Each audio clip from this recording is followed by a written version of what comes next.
Hey, NewsNation's Chris Cuomo here.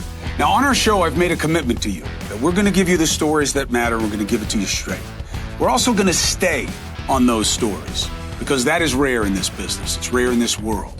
That's where this podcast comes in. Let's get after it.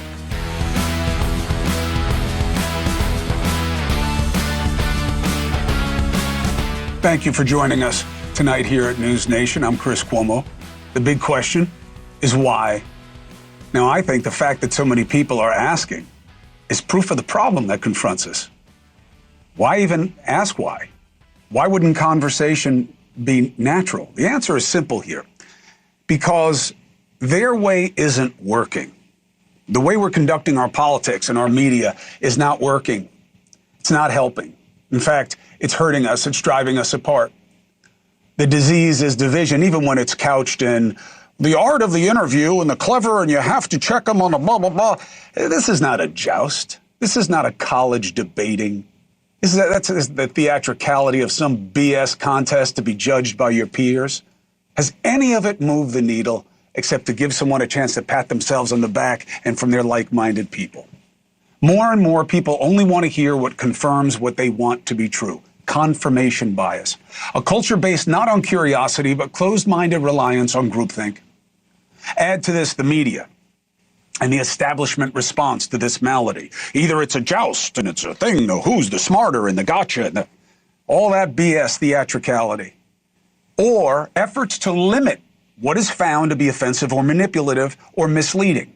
It's explained as not giving a platform to poison or deplatforming what is deemed malignant. Now, in practice, it plays like censorship, and you're seeing it more and more. And I would be fine with it if it was getting us to a better place. But it isn't. None of it is.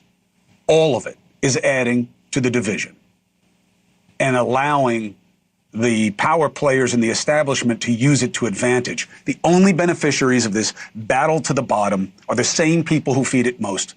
The parties and their proxies among the pundits and press. Why is there no consensus, at least on common concerns? There always was. Because the dialogue is only about the other side, not with them, about why the other side is worse. So that makes the main desire in that tribe to oppose the other tribe. Those seeking office or influence merely have to feed the fear of the other side and promise to oppose them, allowing nothing to happen on your watch. The only thing the two parties seem to have in common these days is a bone-deep belief that the other side is worse. The bad news is that this sickness I outline is severe. The good news is there is a cure, and it's not jousting. Conversation is the cure. When you talk to someone instead of about them, it's very different. Civility, decency, openness, the humanity. For instance, have you ever had somebody come to you and say, I really got into it with this other person. You were not present to see it. And they say, and I was like, you're crazy. And then I was like, you better never say that again. And I was like, shut up, stupid. Your ideas are ridiculous. The key word in all of that is like. Because most often, none of it happened that way. Because when you're talking about somebody, it's much easier to be harsh, to condemn, than it is in person.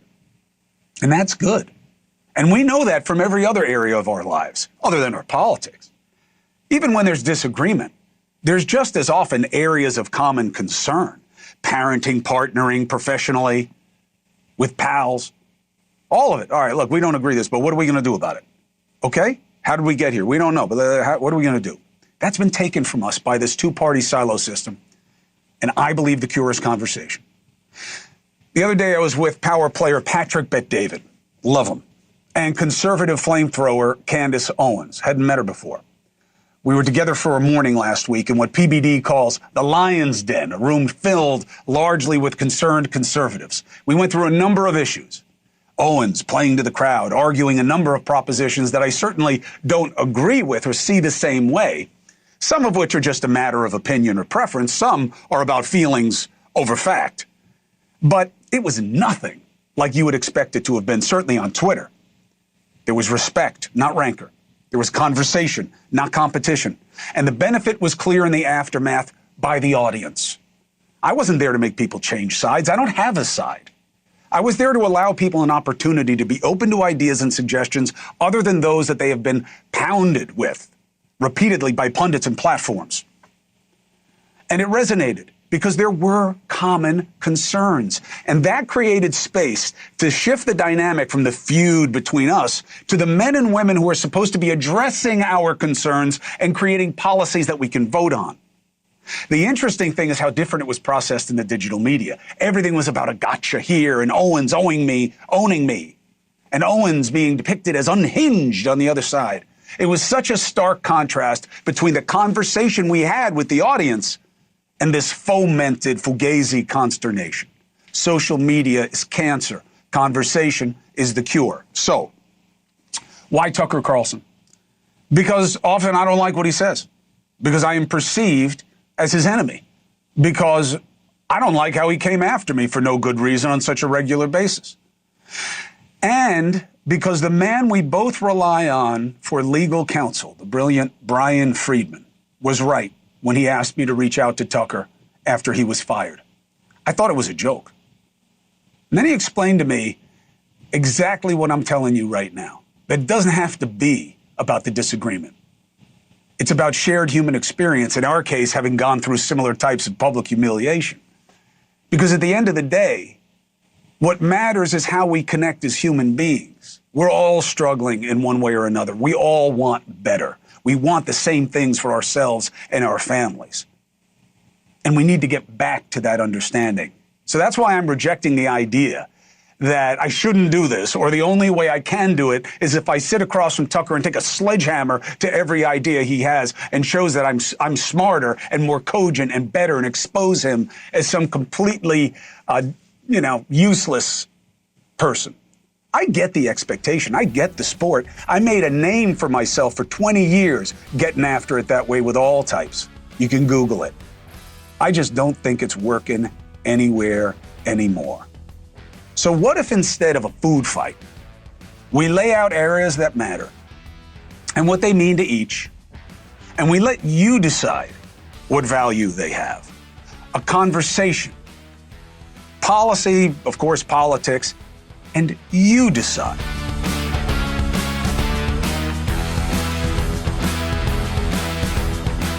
This is Chris Cuomo. Get my podcast, Let's Get After It, at newsnationnow.com or wherever you get podcasts.